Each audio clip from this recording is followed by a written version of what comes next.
Marino. Doesn't matter who you're playing though. That was some goal from Ashley Young. Roy Hodgson delighted with what he's seeing. I suppose, Roy, it's a kind of a no-win situation, if you like. You can put 10 past this lot. It's not going to tell us anything, but it's going as well as could be expected. Yeah, so listen, England have been very efficient. They've been ruthless in front of the goal. Obviously, they've got 5, and you'd expect them to get another 5 or 6. Again, we can't believe how bad San Marino are. And they're obviously going to tire even more so in the second half. So expect more goals. Roy Hodgson, as you said, it was difficult before the game because everyone expected them to win. But of course, like I said before the game, try and score plenty of goals, entertain, hopefully no silly yellow cards, and more importantly, with the game coming up on Tuesday, no injuries. Right. Yeah, and they've done what they've needed to do. They've been very neat and tidy around the box. It's hard when there's all the players around the edge of the box to try and get through them, little 1-2s, and they've done that very well. Baines on the left has created an awful lot on that left-hand side with his crosses. And the first goal is always the one to try and get away. Frank Lampard's got time on the ball, the back four are too high, so that creates space. Rooney knows that, he's just going to run, spin in there, but also Baines, deep run from left back, good ball from Frank, and they play the space behind them.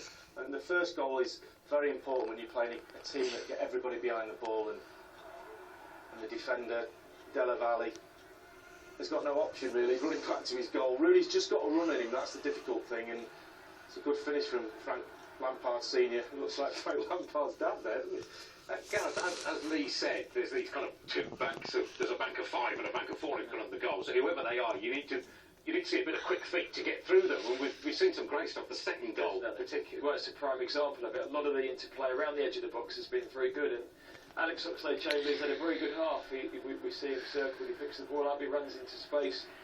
Nobody seems to want to go and deal with him. But despite the amount of time he's got there, lovely little piece of skill, and 1-2 with Wayne Rooney, good play. And we see lots of games in Europe where teams have got to break down the likes of Barcelona, have to break down these packed defences. So it's a good exercise for England, and the likes of Rooney, Ashley Young, Oxlade-Chamberlain, their little interplay's been good. Baines again on the left wins the ball back, puts a decent pull back to on the edge of the box. And far post has said Oxlade-Chamberlain's been lively. Defoe won't get an easier international goal than that. Striker's goal again in the right areas, 2 yards out. You can take that all day, just like you can strike from 20 yards out. Really pleased with that. But the pick of the goal is probably Ashley Young, as he hasn't had the greatest of seasons. He seemed like the answer a couple of years ago. He seems to have fallen off a little bit. This will do him now. Yeah, of course, especially again when players back up. We're on about how difficult it is, but sometimes it's about players taking a shot, and he's got that in his locker. We've seen it before, particularly for England, and certainly at United, and that'll do his confidence a world of good. And an outstanding strike, no matter who the opposition is. And he's had a tough few months at United. Obviously, he's had 1 or 2 injury problems, and he can't seem to get a regular start. But he'd be pleased with that, you can see. This is the 5th, just before half-time, and Frank, I suppose one of the debates we're going to have over the next couple of months is Frank's still playing well for England. What's he going to do in the summer? Is he going to be around here? Will it influence what happens being involved with England and wanting to go to Rio with England, influence his club situation over the next few months? He's scoring freely for club and country.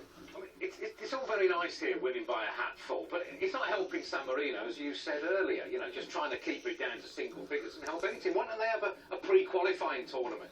So take the bottom 5 FIFA ranked team in Europe, bottom 6, San Marino, Andorra, Liechtenstein, Faroe Islands, Luxembourg, Malta. Why don't they sort of play off against each other for the right? Well, I think so. I mean, of course, all countries have the right to enter, but should they come in earlier and have some closer games and some games they might win to get their confidence going? Because at the moment they've not even got in our box in possession of the ball. The ball's ended up in our box, so I think 50 games, it must be demoralising. It can't be good for the spirit of anybody. Why they don't play 2 up front? Just play 2 up front. They're going to get beat, so why not just try and have a go? I don't understand and get everybody behind the ball. Perhaps we'll see a new attacking San Marino in the second half. Who knows? We'll be back very shortly in the second half. We salute the professionalism of Joe Hart. This is actually footage from this game. He's attentive. The ball is 80 yards away here, but he's taking absolutely no chances. He must be absolutely freezing to death. There he goes off for a warm cup of tea. John Shorty for the second half.